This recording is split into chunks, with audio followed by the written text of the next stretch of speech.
Last year, Waipara farmer Ian Knowles was crowned the Canterbury Regional Supreme Winner at the Balance Farm Environment Awards. He also won a stack of other gongs at the awards for soil management, livestock agri-science, farming efficiency and climate recognition. Not bad for someone who came into farming later than most. When Cosmo Kentish Barnes turned up at his Glenmark Springs property, Ian was getting his dogs out of their kennels.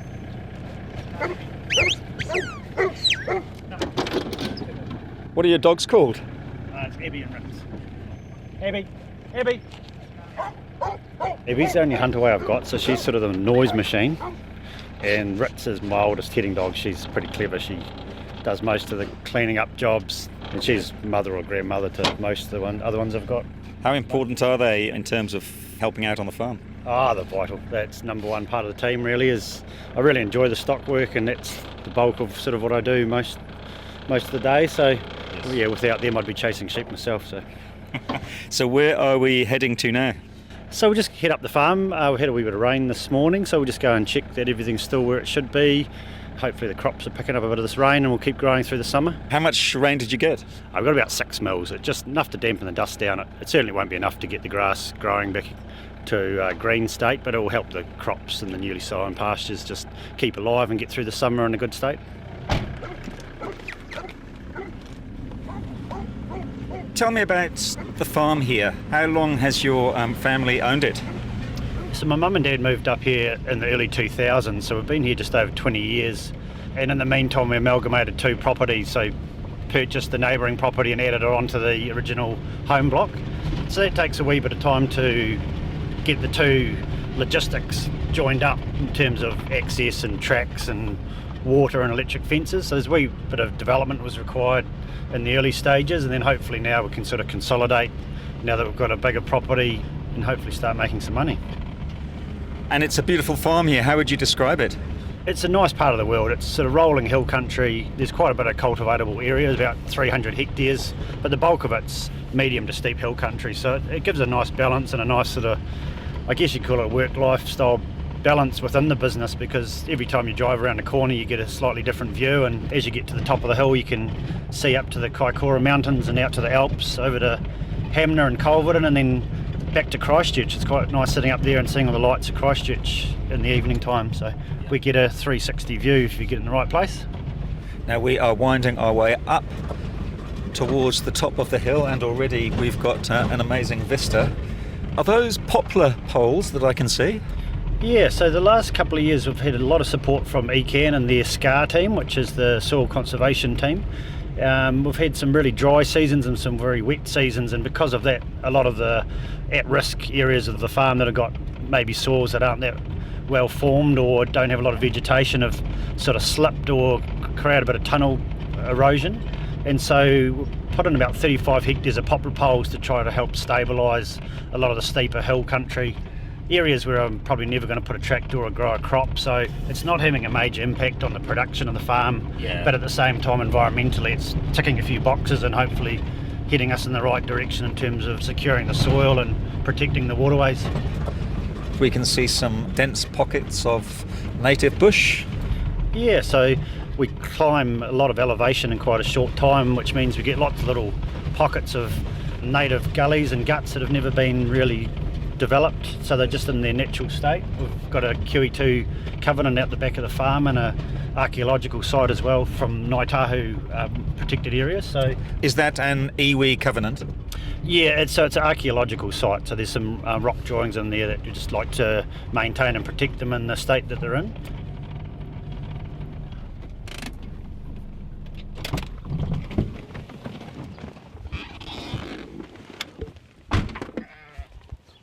Now we've come to one of the high points on the farm. Ian, describe what we can see around us. We're sort of in a bit of a microclimate here, so we're surrounded by reasonably big rocky hills and gullies, but they all run east-west, which means that in here the predominant northwest and southwest winds tend to go clean over top.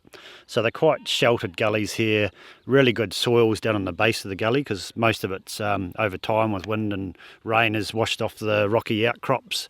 So quite deep soils. I do quite a bit of cropping out here. It's really warm country in the winter for the stock, and because of the good soil types and that sort of microclimate, we can grow really good crops. And I've actually got a fruit orchard just around the corner too because it just suits it so well. We can see a mob of sheep grazing on one of the hills. What are they feeding on? Yeah, so previous life I worked for Ag Research. We used to study a lot of plant and animal genetics, so I'm still really quite passionate about that. So the two crops in front of us is fodder beet, which is the key for the wintering of all the stock. And what they're grazing now is called raphno, which is a cross between a radish and a kale, and it grows like a weed. It's excellent.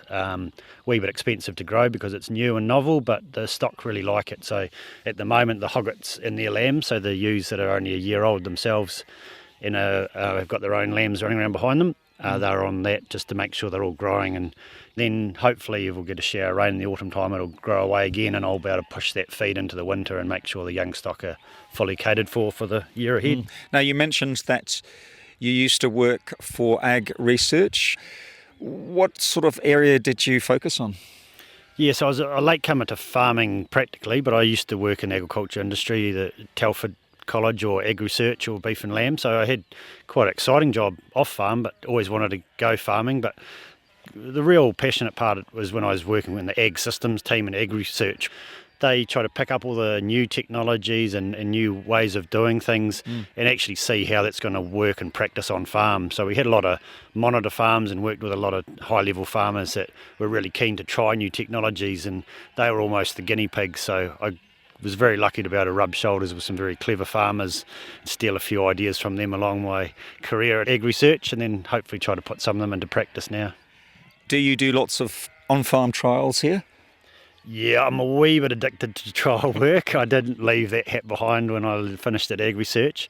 So most of the sheep genetics, for example, are all based out of trial mobs that I've had here, and find out what works and what doesn't and then multiply them up. And also with the plant genetics, if there's anything new and novel, I'm pretty keen to get a couple of hectares in to see what it looks like on farm. Try to sort of lead from the front and make my own mistakes, and you've got no one else to blame then. What traits are you looking for in sheep? Yeah, well, sheep are the real key to the business. They're about 80% of the income, and they're about 80% of the workload too. So what I'm hoping to do is try to keep the profitability up while reducing the amount of work. Just as I get more lazy and older, I try to work smarter and not harder.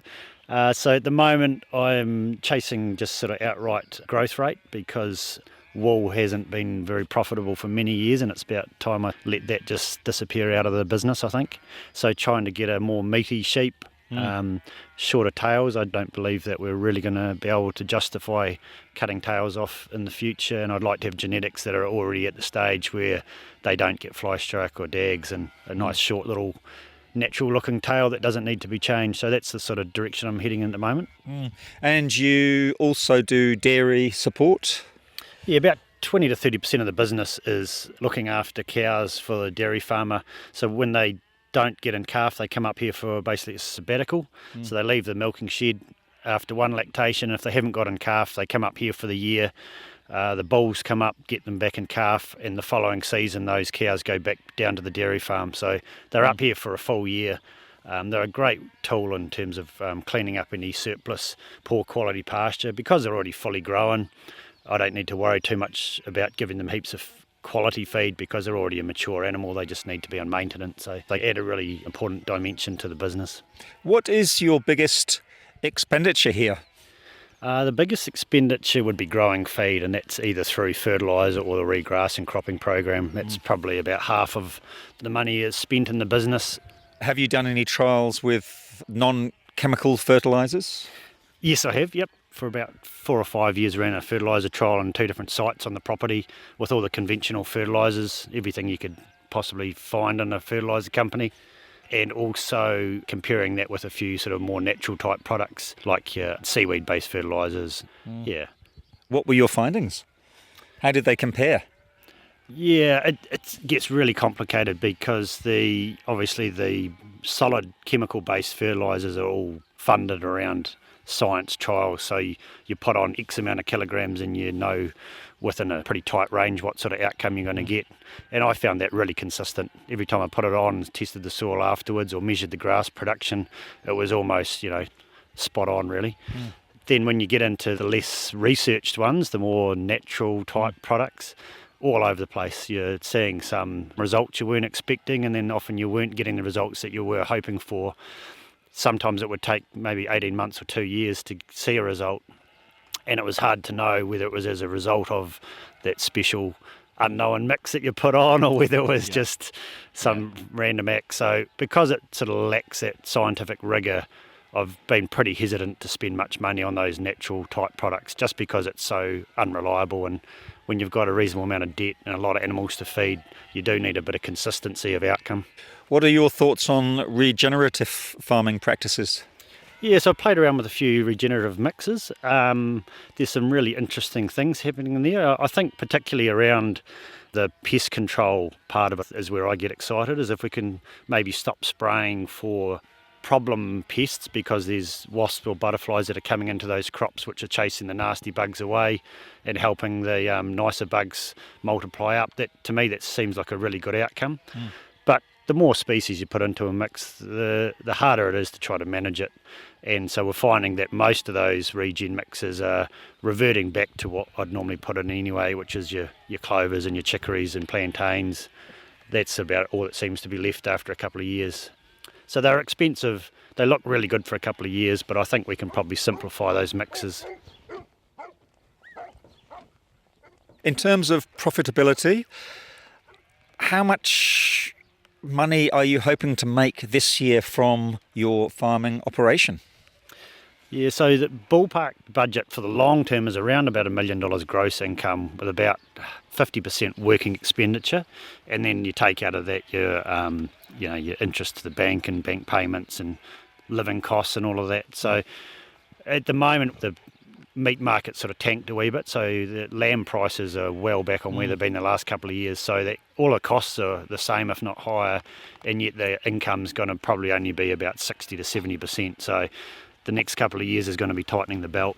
There's not going to be much coming out the bottom, and so just trying to consolidate and maybe cut a few corners in terms of costs just to get us through the next couple of years.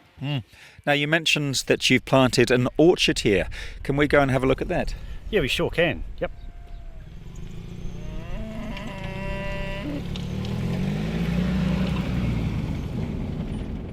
What's your stocking ratio here?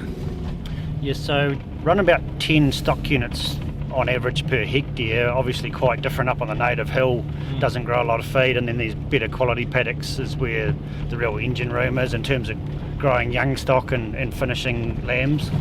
So typically you have about 4,000 breeding ewes and about 1,000 mated hoggets, so they get in lamb hopefully in their first year of life, and then I run sort of between 200 and 300 cows.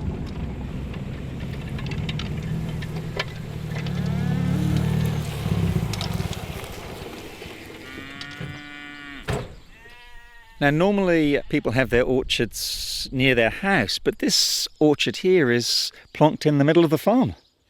Yeah, it's because the yards are here and I spend a lot of time out here doing stock work. It sort of made sense to have the fruit trees here, and we have got fruit orchards and gardens and things closer to the house, but it's sort of nice to have something at the back of the farm. It's a good excuse to come out here, and often you get a bit hungry and you think, an apple or something would just get me through to lunchtime. And so it's such a lovely little outlook here, so protected and good water supply. I thought, it's a great place to have a wee orchard. So there's all sorts of stuff here. We start off just with one of everything, and then the ones that worked out well have sort of multiplied up. So we've got apricots and apples and limes and pears, plums, currants, feijoas, nashi pears. So there's heaps of stuff there, and then the ones that work well. So the feijoas are great. They've got such a long season and they keep so well. So there's about 4 or 5 months of the year I can come out and have a feijoa for morning tea. Yeah. And Ian, tell me a bit more about the Maori rock drawings here on the farm. Yeah, so there's 26 individual drawings that have been noted and reported on. There may be more, but some of the areas are not that easy to get to. So Several decades ago, the Canterbury Archaeological Research Team came and did a survey of the area. So there's a few neighbouring properties as well as our property that has some archaeological significant sites, which have got a covenant on them just to protect them, to make sure they stay the way they are. So that's around excluding cattle from grazing, because they tend to rub and bunt on things and they're big bullies and they might knock the rocks around, and also not to plant it in forestry or put buildings on it, so as we can try to maintain them as best we can. Now, as well as sheep and cows, you also have a collection of rare animals and birds here, don't you? Yeah, I'm very lucky that the farm's big enough that I can run a commercial unit, and also there's enough little nooks and crannies where I can have peacocks and alpacas and ostriches, and the farm already had some deer fencing on it, which meant that I can contain a lot of animals that you probably wouldn't be able to have on a normal sheep farm, and hopefully they stay where they are supposed to be, behind the deer fence.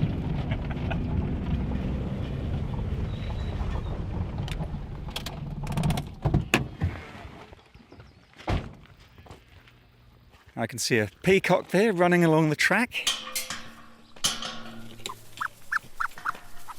My gosh, these ostriches are, 2 metres tall? Yeah, plus a bit, and when they get angry they seem to grow another foot taller as well. They're the males are pretty imposing, but the hens are actually really kind and gentle. How many ostriches have you got at the moment?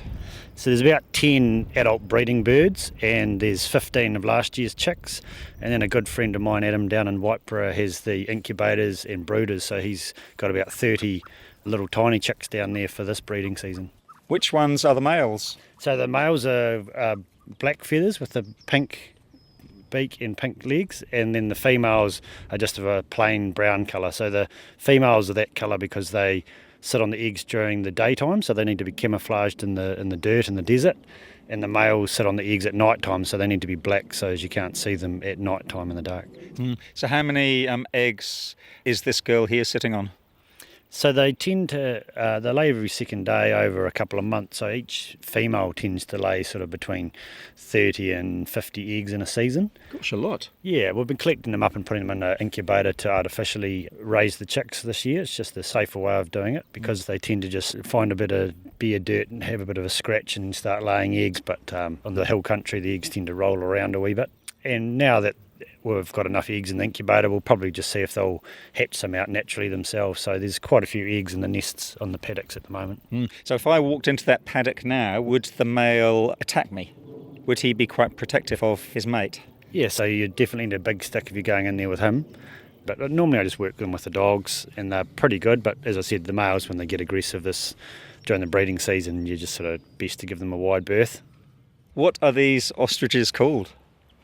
So when I only had a few ostriches, I used to give them pet names, but these are all just random ostriches. They've actually got tags and numbers, but there's 2 breeding groups, and then last year's chicks, which are as big as mum and dad already, down on what was a regen paddock, so they've been pecking away at leafy turnips and sunflowers and clovers and all sorts of things, so they've been growing pretty well out there. Oh, I can see them down at the bottom of that paddock mingling with the sheep. Yeah, everything just has to get along here. The ostriches are the boss of everybody, but yeah, there's deer and goats and peacocks and alpacas and llamas, and all just sprinkled out amongst the commercial sheep and beef farms, so you never quite know what you're going to see when you're driving a paddock. Now you can eat ostrich. What's the best meat on them? The only meat they have to speak of really is on the legs. They're just 2 giant drumsticks running around with a furry coat, so there's no breast meat. One of those thighs could feed a family. They are huge. Yes, there's about 30 kilograms of meat on each bird as they're running around, so the meat itself tastes pretty good. It's similar, I think it's a cross between sort of a venison and duck, and the eggs go really good if you want to make an omelette, but you just got to make sure you've got plenty of people, because it's the equivalent of 2 dozen chook eggs, so it's a very big omelette.